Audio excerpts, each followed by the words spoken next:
Do you know that story because we know it because the family have told it? I mean, do you know it because McGuinness told you? Well, I know it because, if we want to be straight here, I was at the heart of things for a long time, right? Right. I'm no longer at the heart of things, right? I haven't been for a few, 2 or 3 years, right? But I know what I'm talking about, right? How close, you say the half of it, how close were you to McGuinness? Well, let's say I served on the same thing that he's on. The Army Council? No. No on command? Yeah. Right. I mean, I just want to know your SP, right. All right? So were you part of the decision team to get Haggerty then? No. You see, that's a totally different thing. You see, you have to realise that the workings of the IRA and know what happens, right? You were on the Army Council representing Belfast? No, I wasn't on the Army Council. Sorry, I mean the Northern Command representing Belfast. No, it doesn't operate that way. Right. It operates that the people that they feel can do the job, they have them there, right?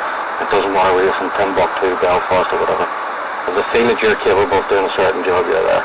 Right. And what was your talent then? What was all that? It doesn't matter. Don't want to do that. No. It's early days, Frank. Okay. I hope this will begin a long, fruitful relationship. You never know. But I'm just trying to let you know that I know what I'm talking about. That's fine, Jack. I mean, we're not trying to trip you up, but you don't know us, we don't know you. Well, I know exactly, right. You're off their story. You could be a plant.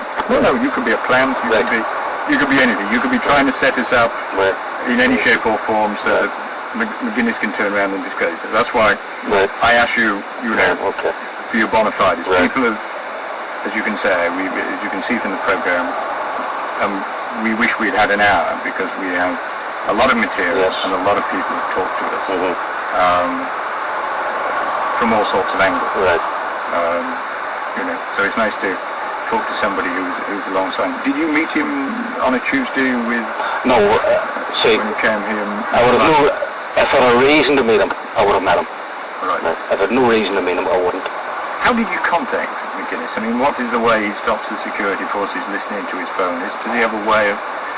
how's it done? Well, right. Say he's an arrangement to meet someone. Well, that arrangement stands. If you want to meet him, what you would have done was go up to Derry, right? Went to the Sinn Féin Centre in Derry and get somebody to get him, right? You wouldn't have talked in the Sinn Féin Centre in Derry because they think it's bugged, right? So you'd have went round to a house somewhere, right? Yes, in the Bogside or something like that, right? And talk there. That was the crack, right? They don't talk in the centres, right? No, I'm sure. Right. Now they do a lot of business in their centres, but hard IRA business they don't do, right? They do, like, if you want to talk, might shock you, we're going on all stuff about kneecapping people and stuff like that, that's done in their centres, you know what I mean? But not actually going out to murder people and stuff like that, right? That's never done there. But the truth that they are interrogation centres, the Sinn Féin centres, and used for kneecappings and other things, and kangaroo courts. Well, what would you say about kangaroo courts? Well, what do you mean about kangaroo court? Well, what we would call a kangaroo court, which is not an official court, where people are having been... Paul McGavin said he was taken there and interrogated and beaten and held. No, I would doubt now that that's true, of what he's saying. What could have happened was he was taken there initially, and then from there somewhere else. Right? Now they wouldn't interrogate him in that centre. He wasn't held. He was taken there the second time he was taken there. Right. The first time he was actually taken to another house and bundled into the back of a car and stripped. Right. But he's not, as I said, he's not the only one that we've got talking to him about. Well, that's the start. See, when they have the standard procedure is to strip them and debug them, right, just to see if they're wired up or whatever, right? And they usually put a boiler suit on them there and all that, right? Put them in a chair facing the wall, right, and then go from there. And then go for the arms.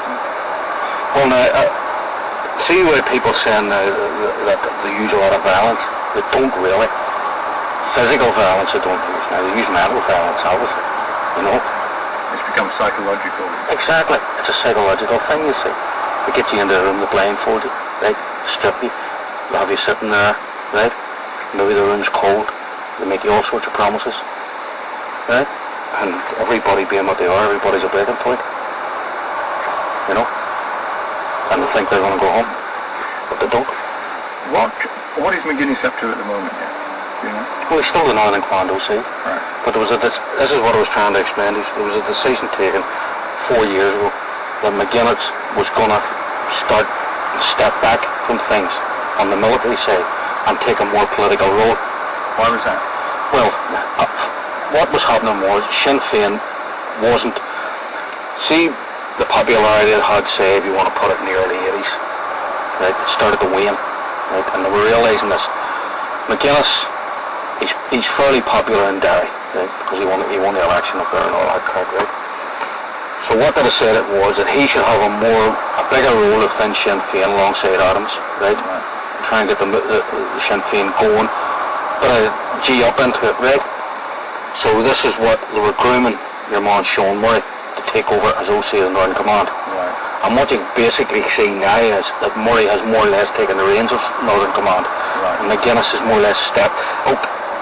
McGuinness has still the okay everything, right? But he's more or less stepped back and is more in a political role. But he's still in the IRA, deep there, you know, very deep. Are you close enough this week to know what the reaction has been within those circles to the Cook report? In those circles? Yeah. Well, I was talking to a couple of people today now, but they wouldn't have no connection with McGuinness, right? And they're livid. Obviously, they're putting this thing out that it's British propaganda, blah blah blah. They have to do that, right? To try and discredit the Cook report, right? But I think with Mrs. Haggerty, with Ford, a couple of other people, I think that was the damaging ones. Yes, very much. Yeah. I think it was going to be super crasses. They thought it was all going to be Raymond Gilmore because we leaked that to give them a bit of a false sense of security, and they thought that was just the old shit coming out. Because Gilmore, you see, has been more or less discredited. Yeah, you know what I mean. You know.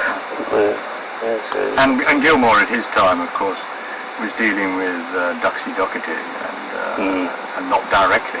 No. With McGuinness. No. And see, Bino Casey really, he was only there a short while, right? He met McGuinness now and again, but not, you know. Not everything. No. But I mean, there were a lot of other people in there who were quite anonymous. Yeah. Right. Who were certainly around when things happened. How long were you in the organisation, Jimmy? 22 years. Bloody hell. And did you start as, you must have been a young man going back to early 1970, here in Belfast? Well, actually 1969. You started in 69? Yeah. Right.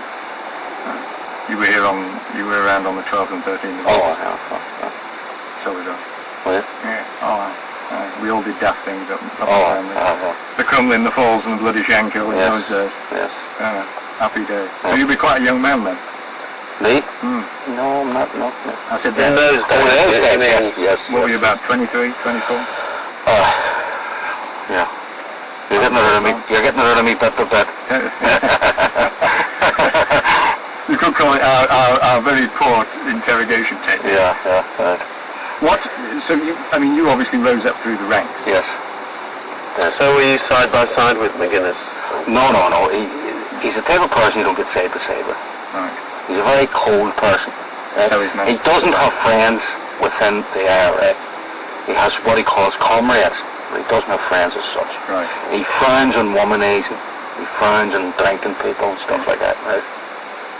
He's a very moralistic person. There's a suggestion that he has a drink problem because his wife seems to buy an awful lot of vodka each week. I don't think it's him. No, I think it could be her. Yeah, well, I've heard both ways. Both sides have suggested that would be understandable. That must be difficult to go to bed with a man who has so much blood on his hands. Well, you see, the thing is, you people live in England, you just don't realise